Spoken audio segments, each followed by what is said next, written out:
Okay, so I think most people who would kind of start a conversation with you, Dave, will go around the two Guinness World Records. I'm not going to start there because you probably you probably heard that thousands of times. But what I really found really interesting is that you've never actually set out to be in PR. You Yeah, had a that's product. the interesting thing. And Yeah. this is a shout out to everybody out there who, the current business they're working in is their plan B or C, or, they just kind of follow the money. It reminds me of American Express. American Express used to be a shipping company, like kind of like UPS, but for like important packages and things like that. And they helped travelers, and then they got into travelers checks, and that dominated their business, and that's when they started with credit cards. And now we think of American Express as a credit card company, right? But it was following what the customers wanted. And I think that personally that is the most difficult, humbling business decision, is to follow what the customers want instead of what you're trying to push out, because everybody has a vision, right?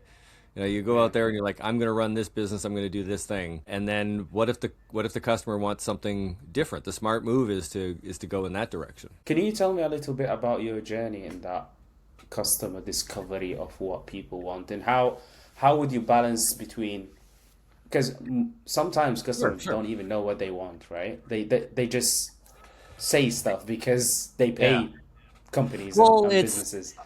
there is this Japanese concept. I don't know the name off the top of my head. You Google it or AI it. It is about you should choose your careers, and it's basically like a combination of your talent and your desire.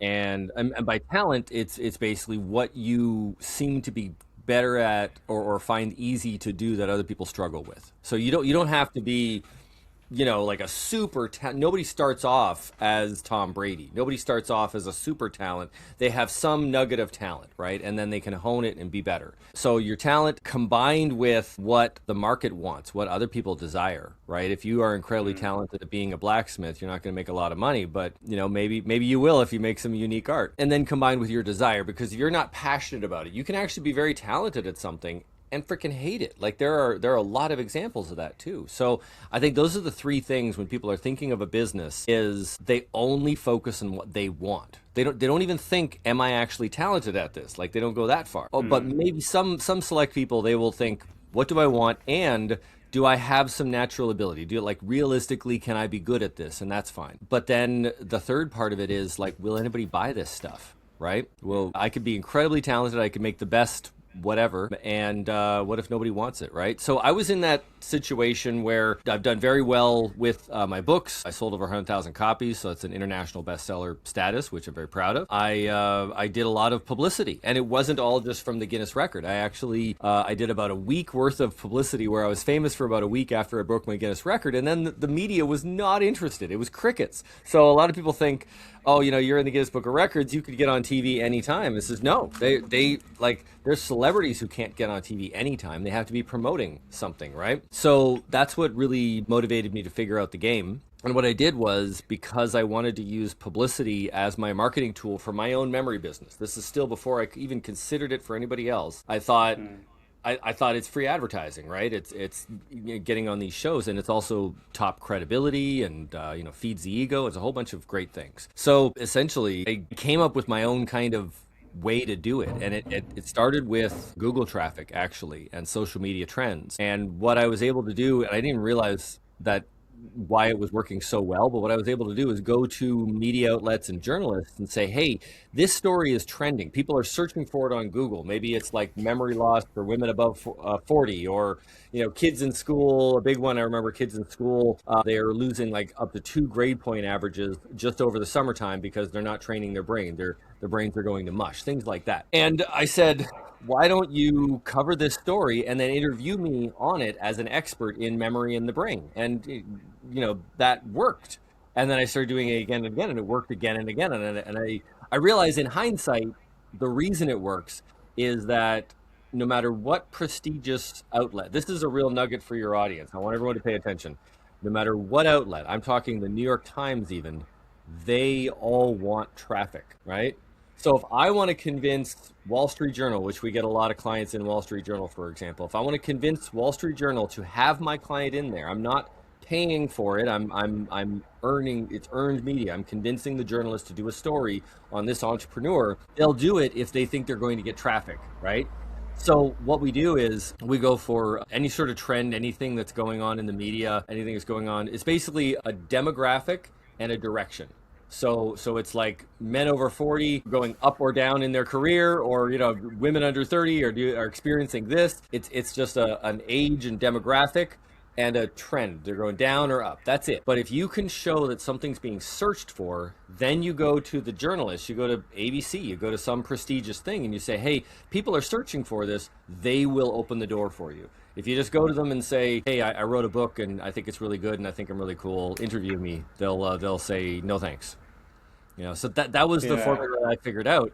And it got me over 2,000 media outlets. I've been in the New York Times on page 6. I've been in the Today Show, Regis and Kelly, Steve Harvey, a whole bunch of other stuff, Chicago Tribune, Entrepreneur, Inc., Fast Company, like a lot of those ones, if you guys like those, and 2,000 others, right? So then when I got that success, I had a whole bunch of other entrepreneur friends come up to me and saying, hey, I'll pay you if you show me how to do it, right? So that's how a business evolves, is like people come to you and they want to throw money at you. And I'm like, okay, I'll show you how to do it. And they couldn't do it as well as me. So I ended up doing it for them and hiring people to do it. And that's really how I started my PR firm. I never intended to be a PR guy at all. I don't have a media background. I didn't work in media. Like 99% of them used to work for a producer or in the media. I'm totally the outsider, but I did it really well for myself. So that's why people trust me with it, because I have that entrepreneurial background. Yeah, that's really interesting because it's obviously it can be a double-edged sword being in the field, because if you had that background, probably you would know how the process works, and that in itself will not allow you to kind of follow it sometimes, because you got to do it this way. This is the right way to do it. But for someone to come and disrupt it, it has to be through that method. Absolutely. Well, every field has its blind spot. Have you ever noticed that too? Where a lot of times really radical change comes from somebody who's on the outside, who's coming from another field to it. You saw this a lot when computer science started going into different studies. Computer science was this new field in the early 2000s, but then when people started applying it to, say, chemistry, right, or physics, or different types of mathematics, then all of a sudden things were being unlocked because they were applying it from a different perspective that was a blind spot for everybody in the field. Yeah, absolutely. I found something that really interesting I wanted to share with you, which is like the stat that stopped me is like 84% of the links from AI systems they cite came from earned media, and only about 27% coming from journalism citation. So getting your client quoted by like a real journalism is now how the brand ends up inside ChatGPT or Claude or whatever. That means that the 2013s sort of business model is not accidentally the most important one in marketing. Did you see that coming, or did it actually just handed you in there? I would actually like to see, I have seen stories on that. I would like to see the original study. If you could send me a link, I would appreciate that, because I have been talking about that. And we've been noticing that as well with our clients. And this follows a trend that Google actually started back in 2023, I believe. I was told it was called the Panda Protocol. I might be wrong with that, but it was something like that, where if you remember back, pre-COVID or during COVID, right? There were all these like SEO guys that had all these tricks to fool Google to make you rank higher, but it always seemed like you spend a bunch of money on them, you rank higher, and then like a month later you're ranking lower again because Google figured it out, right? And they were doing like thousands of articles that were nonsense articles. Like if you read them, they'd be unreadable, right? But they're going to hundreds of thousands of websites and they're being crawled by Google to like raise your number. And Google put an end to all of that. And the way they did it is they ranked every website on the internet in order of importance. And it's a live list. It changes all the time. Everybody wants to know what's the most important website. I'm pretty sure it's Google. But the top several thousand in that list are all media outlets.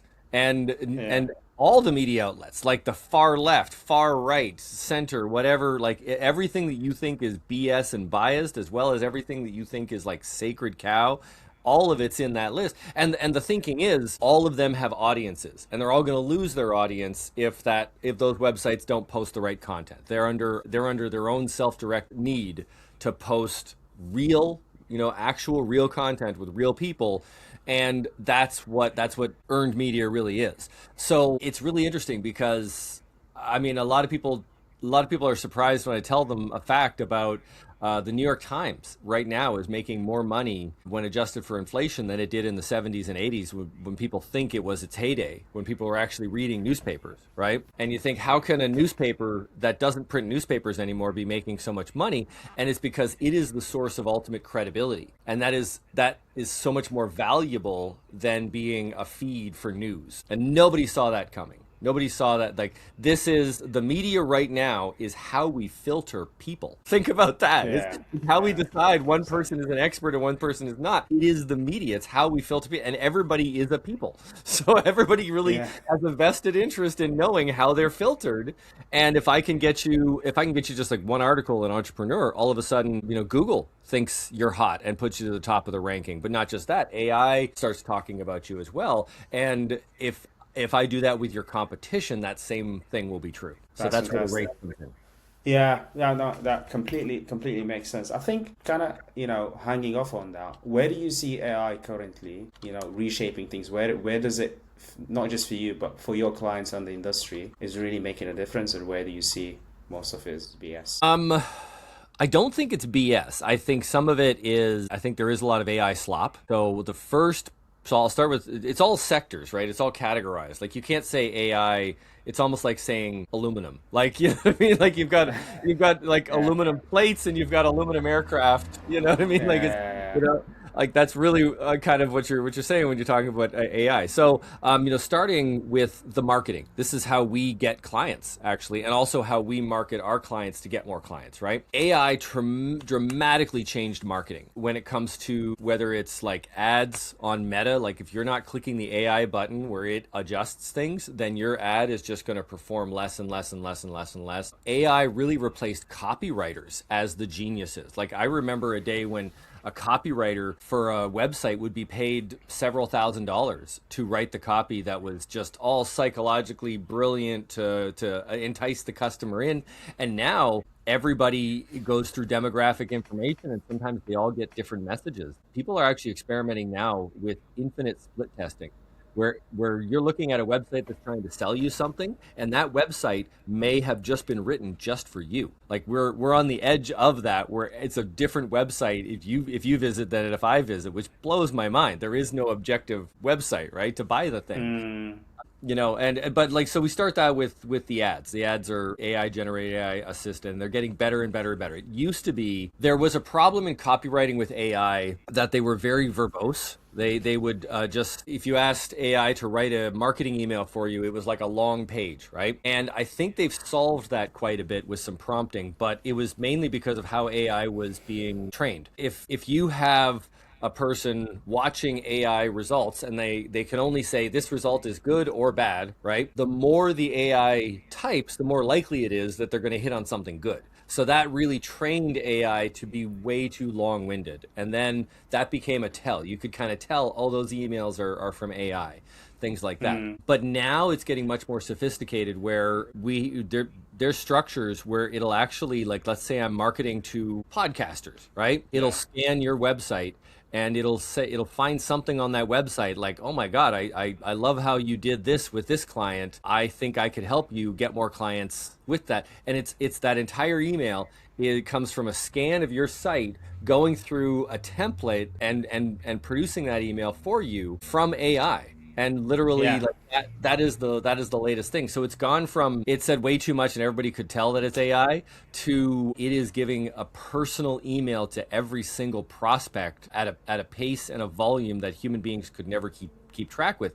That's just email and ads. Okay, not So generative stuff. Other areas that it really helped is in finding leads. There were only a few sources to get leads in marketing, and AI is really disrupting a lot of that. So the copywriters can't charge thousands of dollars. The people with big media lists or big lead lists, they can't charge as much for access to their sacred cow lists, because AI can do its magic and search the web and find every little nook and cranny and make a list that's just as good for pennies. So it's really taking a lot of these. I would say there's a lot of business models that are built on exclusivity. Like, I have a list of these outlets or of these things, and nobody else does, so I can charge whatever I want for it. And AI is like, well, I can pretty much find that, and they can't charge whatever they want, Yeah, it's something that a lot of, especially the SaaS companies in the software world, they use something called moat, which basically, what have you got as boundaries that not other people can get in, the competition can't get there. And now with AI, that mode is kind of disappearing. Just because I want to nail down AI is draining a whole marketing. bunch of moats overnight. Yeah. Yeah, absolutely. I wanted to nail down on the marketing say. Obviously, you mentioned meta ads and stuff like that. Are you just talking from a process point of view, like optimizing the process, getting a better conversion rate? Or are you talking about you go and generate images, videos with AI? Or do you think that is still, people don't trust that kind of thing, and you're just focusing on, it's efficiency, it's performance? I mean, it depends on the product. For our clientele, typically, no, we wouldn't use generative AI willy-nilly for advertising. Generally, our clientele, we would still, but a lot of our clientele will have like testimonials. You want them to be realistic, things like that. You can tell, there are a few tells with generative AI with some of these video ads, but I do know people who are doing really well with them. Right. But there's always, like, the ad you see on Facebook where you think it's a real person talking, and then it'll say something like, and every woman loves this. Right. And it's because it's going through a script, and it reads the word women instead of woman. Right. Because there's two ways to say it, and AI picks one. And then you're like, oh, that's not a person. That's AI talking. So there's a couple of tells.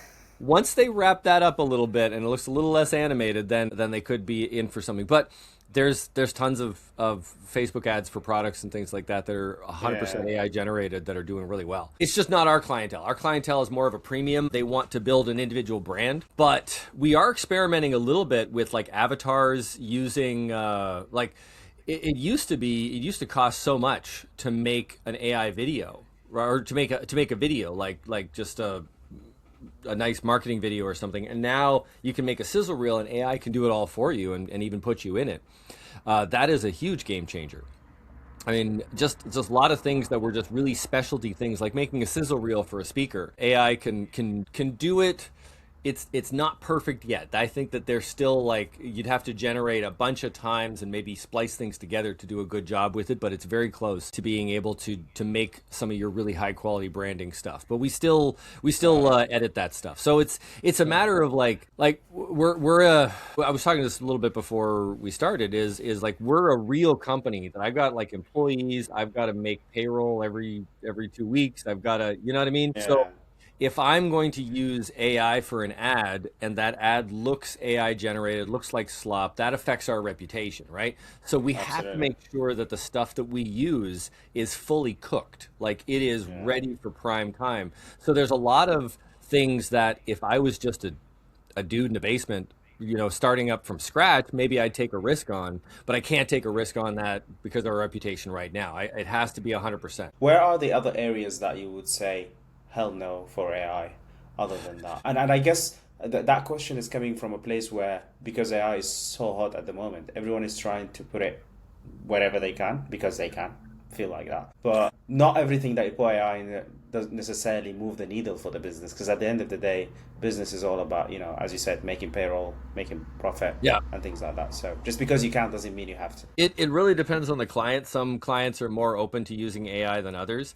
I think where we're looking at it is lead generation, trying to find leads, trying to find people, dialing down the demographic information using agents, doing specialized outreach, doing our research so we can hyper target. Like it's not just we want to find companies that earn over 200 million. We want to find companies who earn over 200 million, have these many salespeople, have this market reach. Maybe they change some people on their executive board and they're ready for a change. And like we can dial down to so many different markers now using AI that maybe you could have had one or two of those before. So it's a matter of going a little farther. I would say also in coding, it's almost there. I'm not quite ready to make a client website with AI, but we're really close with it. The problem with letting AI make a client website is nobody can figure out how the damn thing works afterwards. Like you can vibe code it, make the thing work, and then, but if there's a problem, if somebody hacks it, or like these things happen all the time. These people run businesses that have credit cards going through them. They can't be hackable. They have to be secure. If we do some vibe coding and then we have a website that has some flaws in it, my web guy doesn't know where those flaws are, doesn't know what the AI did to get there, and doesn't know how to fix it if it's a problem, right? So that's not quite there yet. But I don't know anybody who actually works with code nowadays that doesn't use AI to assist a little bit. So some of the areas that are not too sexy that AI does are really, really valuable. So we'll take a proposal. I'll take all my contracts, right? And I'll run them through AI to say, hey, where's the flaw? Where's the problem? You're a person trying to sue me to break this contract. What would you do? Things like that. So using AI to enhance quality control. Everybody is focused on AI on the front end. It builds the tip of the funnel. It builds the website. But what if you take all your code for your website, you run it through AI and say, hey, where are the vulnerabilities? Where is the area that I can improve? What's the problem? And that, I think, people are not doing as much, and that's been really valuable. Fantastic. That's great. Where do you see all this hype going in the next couple of years for your agency? I know you've got robotics things as well. How do you see this technology? Are we talking about another, blockchain, or do you think this is the new internet? I just want to know 5 years down the line. Right. Where do you see your agency? Where do you see your business going? It is surprising. I thought blockchain would be a bigger deal. You're right. But it didn't. So it's just about looking back. Yeah. Yeah. And this is like, I worked in, I'll give you another one, nanotech. Remember nanotech? Yeah. I actually had a biotech company called Excella Scientific in 2006, and I was working on an invention in nanotech. I loved nanotech. I worked in a field called microfluidics. Now, because of my brain and my memory and everything, I was self-taught. I sped read through about 1,400 patents. I'm not joking. To become an expert in nanotech, and I thought it was the next big thing. I doubled down on it and everything, and it became really difficult to get that my patent through, just because the patent office was starting to stop approving patents for nanotech, right? But it was a great experience. I did get paid. I ended up working with Johnson & Johnson for a little bit. I mean, I have some great experiences from it, and it led to the robotics and the other inventions that I'm working on now. So I have that kind of brain where I love to work on puzzles, and I'm working on something right now, actually, that if I can get the patent, which I believe I can, I'm going to be an incredibly wealthy man. So wish me luck on that, but I can't tell you what it is until we actually file the patent. But I was in nanotech, and it was like, nanotech was going to be this and everything. But you know what the thing is? Nanotech is in everybody's phone. The gyroscope, the thing that makes the phone know that I turned it over and turned it back, that's nanotech. The little speakers now, the thing that vibrates, that's actually a nanotech chip. Accelerometers in your car. So it was used.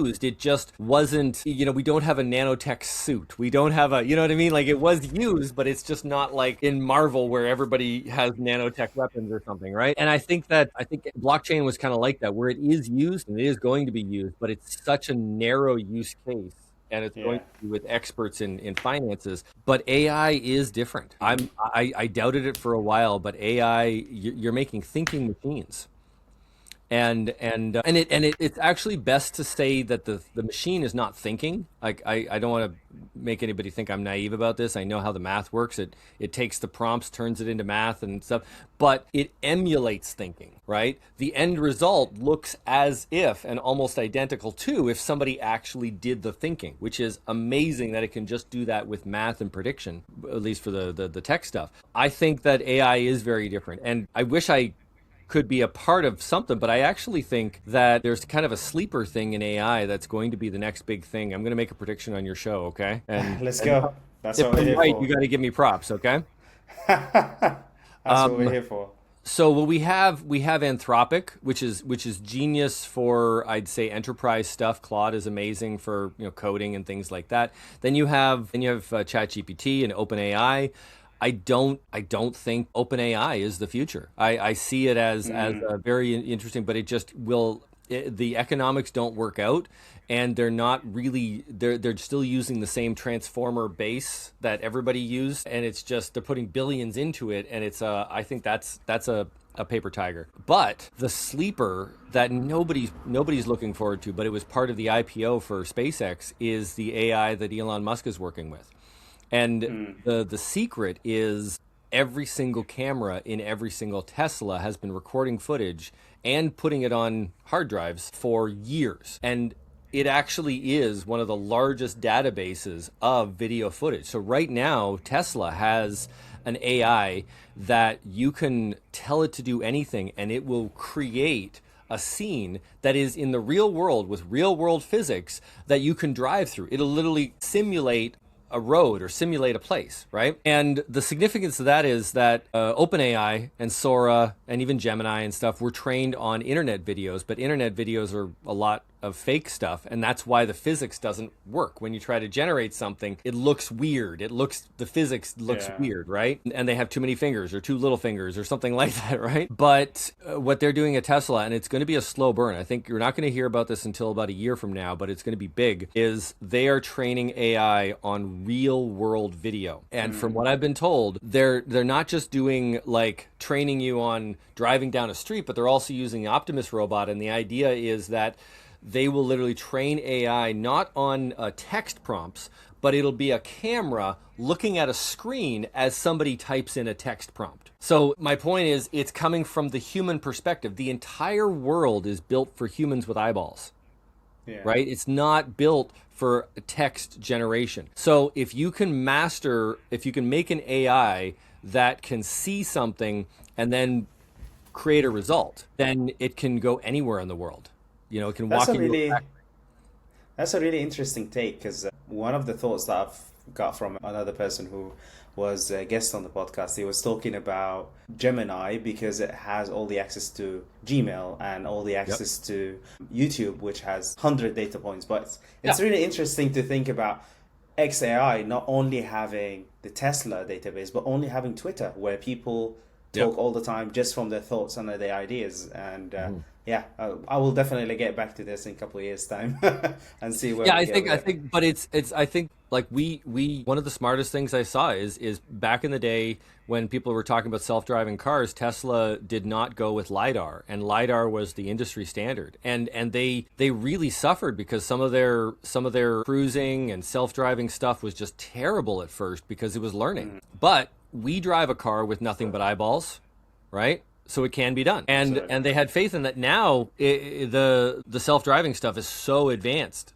compared to what it was, and it's going to get even better and better and better. And we live in a world where like just our eyeballs and then our output is everything. So if you can train something on just sight rather than text-based prompts, you can train it on just visual prompts, then that's going to, I think that'll be the big game changer that'll change everything. Well, David, I wish I could be a part of it. It made all of my robotic stuff that I was working on kind of obsolete, but I wish I could be a part of it. But we're gonna still use AI for our clients. We're gonna still push the envelope. And if anybody is interested in being in an AI prompt and actually showing up, then we have by far the best deal when it comes to earned media. We have the best reputation, and anybody who's listening to the sound of my voice, I will give you a free consultation. Nice. Yeah, definitely we'll make sure that's included part of this. Thank you, David. This has been really good.